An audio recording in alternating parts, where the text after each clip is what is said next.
जा तेरे स्वप्न बड़े हो, पैरों पे अपने खड़े हो, जा तेरे स्वप्न बड़े हो।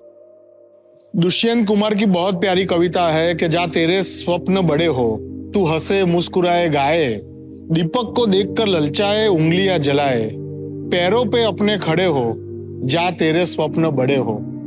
અત્યારે ગાયડ પ્રોપર્ટી શોમાં ડીએનસીના આ પ્રેઝન્ટેશન આગળ ઊભો છું.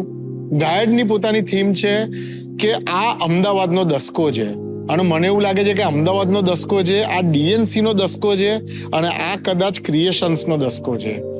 આ સપના જોવાનો દસકો છે. જા તેરે સ્વપ્ન બડે હો. આ વર્ષની અમારી થીમ છે કે ભાઈ happiness in the process of creations and satisfaction of creations. અને મને એવું લાગે છે કે આ દસકાની થીમ જ આ છે. ડીએનસી ડેવલપર્સ, એના બુટીક રિયલ એસ્ટેટ પ્રોજેક્ટ્સ, ખુશ્બુરત, એફએલએચ, આર્ટસ્કેપ એટ ડીએનસી રેવર, આ બધા જે કન્સેપ્ટ છે, આ બધા જે પ્રોજેક્ટ્સ છે, એનો કોર છે ને ક્રિએશન્સ છે. અને એક લીપ ઓફ ફેથ મારવાની છે, એક કૂદકો મારવાનો છે, એક મોટું સપનું જોવાનું છે અને એને સાકાર કરવાનું છે. આ દસકો અમદાવાદનો છે, આ દસકો ક્રિએશન્સનો છે, આ દસકો ડીએનસી ગ્રુપનો છે. જા તેરે સ્વપ્ન બડે હો, पैरों पे अपने खड़े हो, जा तेरे स्वप्न बड़े.